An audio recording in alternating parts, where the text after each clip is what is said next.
Welcome back to the Deep Dive. Today we're taking a look at a really specific and, well, quite thought-provoking set of teachings. That's right. These come from Sheikh Nurjan Miramati, shared via the Mohammedan Way Sufi Realities on YouTube. And the focus is pretty intense. It's about signs of the end times and how maybe current events are making these things, well, a reality now. Exactly. How we might see these prophecies unfolding through let's say, a spiritual lens by looking at what's happening around us. But our mission really is to explore the key ideas in this source material. It mentions looking for signs both within yourself and upon the horizon. Right. That dual focus is mentioned. But the materials we're digging into today, it definitely zeroes in more on those signs upon the horizon, the external world. Yes, absolutely. And to really get a handle on the source's view of these external signs, it introduces a pretty central concept. Okay, what's that? The idea that in these latter days, the time of Barzakh is opening up. Barzakh. Okay, let's pause there. That's generally understood as like the intermediate realm, right, between death and the day of judgment. That's the one. And the source describes it opening in a very particular way. How so? It paints this picture where the reality of Barzakh and our physical world, dunya, they're becoming incredibly close, almost touching. Touching. Well, the analogy used is powerful. Imagine veils that were separating us by miles and now become almost like feet. Wow. Okay, so not just conceptually close, but almost like the barrier itself is thinning. The things from Barzakh can manifest more easily here. Exactly. That's the core idea presented. This closeness is seen as the reason why certain very intense, sometimes shocking things are appearing in our physical world now. Things that were maybe veiled before. Veiled, contained, or just less obvious. Like the spiritual reality is sort of bleeding through more vividly into the physical. Right. And this connects directly to the signs upon the horizon the source talks about. Precisely. It states these external signs are more apparent, more easy to spot than heavenly realities. Easier to see the difficulties, perhaps. And it then links disturbing things happening now directly to descriptions of difficulties prophesied before the day of judgment. Yes. The argument is that these prophesied difficulties aren't just abstract concepts for the future.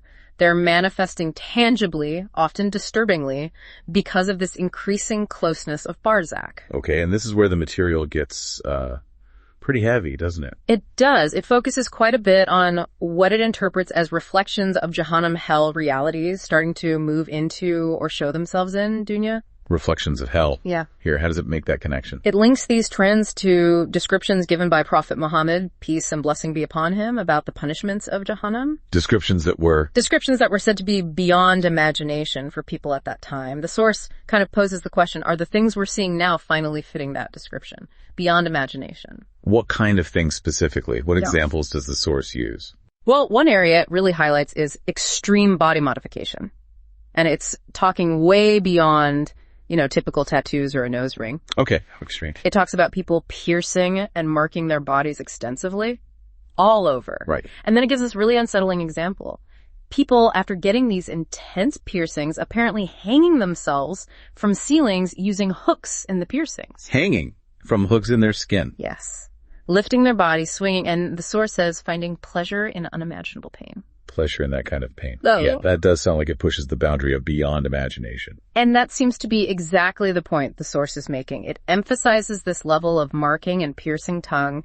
Ears, nose, eyes, breasts, genitals are mentioned as a sign for the seeker. A sign of what exactly? From this perspective, it's seen as reflecting those intense, previously unimaginable descriptions and signifying that Jahannam realities are actively moving into dunya because those veils are thinning. So the physical world, even our own bodies, become like a canvas reflecting these negative spiritual energies. That's the framework the source provides, yes. Yeah. And it doesn't stop with body modification. There's more. The material includes other deeply disturbing events that it views as many different realities that are moving within this dunya. Again, manifestations of Barzakh getting closer. Okay, what other examples does it give? I mean, the piercing one was already quite graphic. It recounts a specific and truly horrific incident involving police. It describes them needing to use force on a naked man. Okay. Who was chewing the face off of another man. Chewing, I'm sorry, what? Yes. The detail is grim, the victim's face completely eaten, and the attacker was apparently actually swallowing pieces of his face. That's just incredibly disturbing. Hard to even process. How does the source possibly frame that? It presents it alongside another phenomenon linked to certain substances.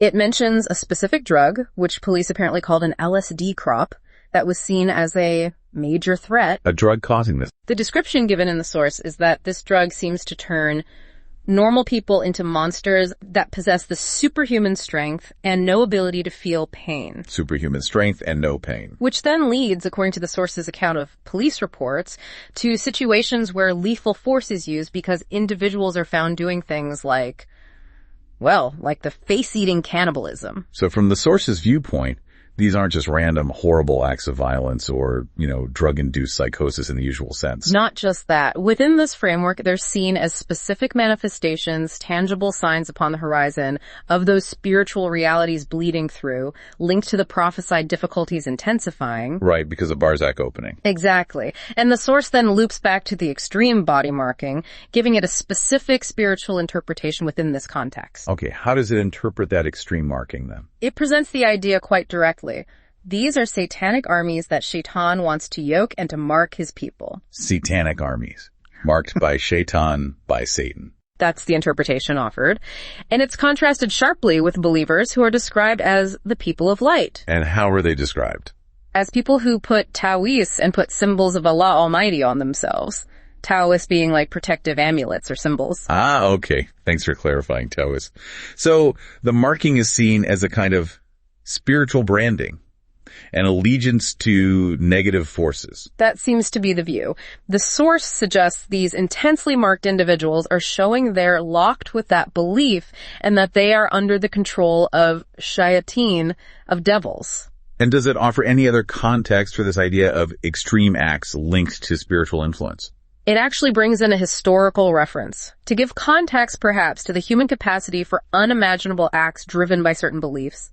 It uses Aztec culture as an example. The Aztecs? That seems like quite a leap. How does it connect? Well, it points to human sacrifice, described as the hallmark of religious life there, specifically mentioning Teotihuacan, the city of gods, and the huge scale of ritual sacrifice. Huge scale. It gives a really stark detail about Tenochtitlan. 20,000 enemy prisoners reportedly sacrificed in just 96 hours. 4 days. 20,000 in 4 days. That number is, almost impossible to really grasp ritual violence on that level. And the source uses this historical example of unimaginable acts driven by a specific worldview to draw a parallel, it seems, to what it sees manifesting now. As in, these modern disturbing acts are also signs of a certain spiritual reality taking hold. That appears to be the implication. It concludes this section by stating these are signs everywhere that are now forming and they're showing themselves and they're only waiting for an order from Shaitan to begin. Waiting for an order to begin what? Like a full-scale outbreak of these kinds of acts? That seems to be the suggestion, a kind of readiness. These signs are precursors, indicators of something widespread to come, just waiting for a spiritual trigger from negative forces. Now, it's probably important, as we're exploring this specific source's view, to note that it focuses very heavily on these dark, disturbing signs. It does. The emphasis is definitely there in the material we reviewed, but it does briefly include a contrast. Okay. Alongside these negative things, it mentions the presence of the people of paradise realities, the people of the light reality. Ah, the people of light. Yes. And their reality, too, is said to be reflecting upon them as they seek a way towards Allah Almighty's leader with their physical body. So there is an acknowledgement of positive spiritual realities also manifesting, even if the source material we looked at didn't elaborate much on that side. That's correct. The weight in this particular teaching, this segment, is clearly on interpreting the intense, difficult manifestations as signs upon the horizon, signs of approaching difficult times. Okay. So let's try to synthesize this perspective for you, the listener. The source is suggesting that these troubling things, we see the extreme body modification, the shocking violence, aren't random. Right. Viewed through this specific lens, the lens of Barzak coming closer, they become significant physical signs appearing in the world around us. Yeah. Upon the horizon. And for someone on a spiritual path, a seeker, trying to make sense of a turbulent world. For that person, the source suggests recognizing these manifestations, especially the ones that seem unimaginable, is part of identifying those prophesied difficulties unfolding. It's about seeing how deeper spiritual realities are becoming more visible, more apparent in our physical world. It's a call to look beyond just the surface chaos, maybe, to see potential spiritual significance underneath. Exactly. It's asking you to consider that possibility. So why does digging into this particular source matter for you, listening? Especially if you're someone interested in spiritual takes on world events, or perhaps on a spiritual path yourself. Well, because this material from Sheikh Nurjan Miramati offers a very distinct spiritual framework.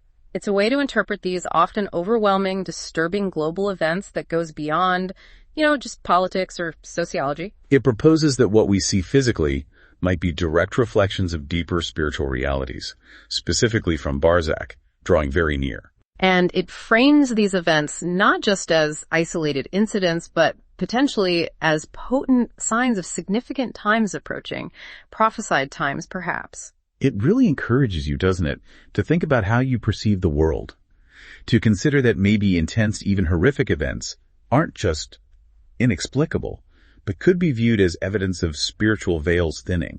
Yes, evidence of specific spiritual forces manifesting in dunya.